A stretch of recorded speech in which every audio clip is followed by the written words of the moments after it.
Praise the Lord. Hope you're well. And thank you so much for allowing me to speak the word of God to you this day. And when we see the day, just know that God has a better plans for our life. Don't have to regret, but have hope in Him. Today we're going to share a text. And before I do that, allow me to pray. Father and our Lord, we thank you. We bless your name and we honor your name. Thank you for these people, the Lord, you have allowed me to speak your word to. Lord, I pray that Jesus, whatever they need in their life, Lord, you may give them and provide for them, oh God, oh my Father. We worship you and we honor your name. Jesus, I believe. Amen. Our text today is coming from the book of Isaiah 53, verse 5. The Bible says that, but he was pierced for our transgressions, he was crushed for our iniquities. The punishment that brought us peace was on him, and by his wounds we are healed. I know we are living in the world where we have so many teachings, and the teaching that we have, they confuse people. They don't know what to do and which direction to take in life, especially when a person is sick. When you are sick or when you are hopeless in life, sometimes you end up not knowing what to do. But friends, I've brought you good news. If you don't know what to do or where to put trust or hope, there's one person that God is encouraging us to put our trust and hope. And this person is Jesus Christ. Remember, Isaiah has told us that Christ on the cross was pierced, was by nails on the cross. And the Bible says that, if you go to read, the Bible says that by his wounds we are healed. The sacrifice that was made on the cross by Jesus Christ is enough to heal our life. This means that we are not supposed to sacrifice anything else. You know, we end up sometimes being directed to the witch doctors who tells us to sacrifice bulls, to sacrifice goats, to sacrifice sheep, to sacrifice even chicken, so that we may be healed. But look at what Isaiah is telling us. By his wounds, we are healed.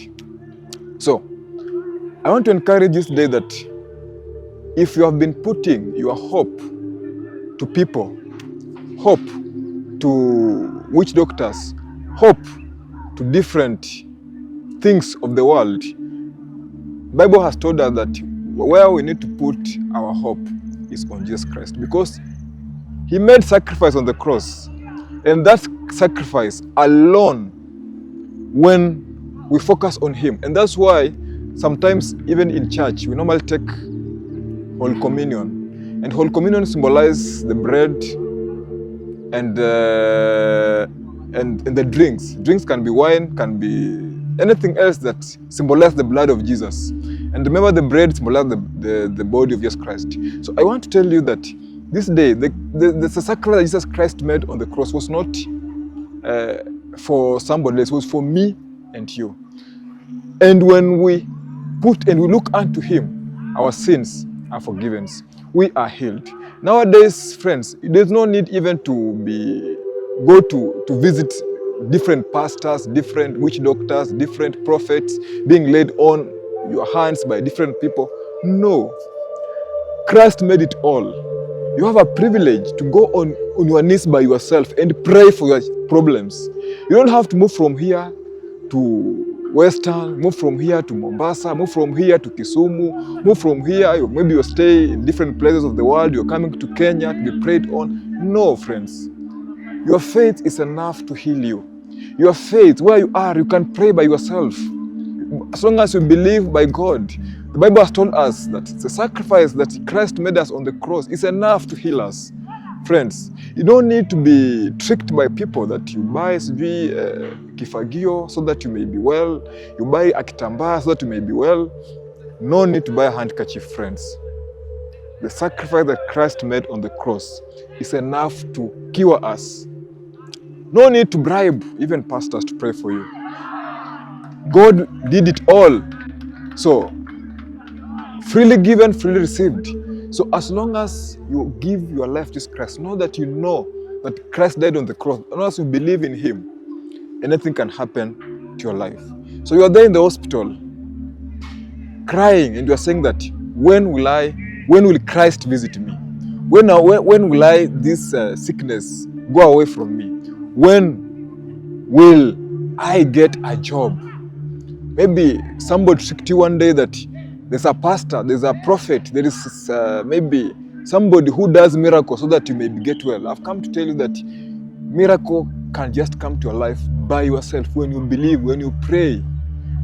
I've not said that it's not bad to be prayed by pastors. I've not said that. I'm not against that. In fact, you need to seek consultation to your pastor and ask him to pray for you. You need to do that. I've not said that you don't go and ask prayers from different men.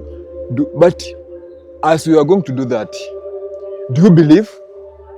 Because most of the time we do things that makes us God. When God's above, he sees us people who doesn't have faith. So I've come to tell you this day that believe in the Lord. That challenges that we are going through, believe in the Lord. Christ made it all. Friends, Christ made it all. And you have all privilege. You have that privilege. Everyone has a privilege to ask whatever he needs from Christ by yourself, by just kneeling your knees and praying in that house that you stay in. While on the road, if you just pray and believe in the Lord, when you go to the mountain, pray for yourself. Friends, the reason why many people are suffering now is because they believe people more than they believe in God. I want to challenge you this day that take time and believe in God. Believe in God, don't believe in men. Because a man, if you put your trust in man, one day he will challenge you and he will tell you things that are not written in the word. Take your time. Read the Bible by yourself. Pray by yourself. And you will understand God better than any person can explain to you. The reason why even we see people dying in different places, being cheated by different people that they should do this and this so that they may be healed, do this and this. Friends, we have privilege. God gave us privilege, and the privilege we have, we can go on our knees by ourselves and ask God whatever we want, and He will provide for us.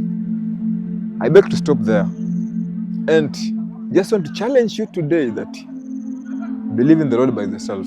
The sacrifice that was made on the cross is enough to heal you. Isaiah has told us, as I conclude, that by His wounds we are healed. Thank you, and have a blessed day. Shalom.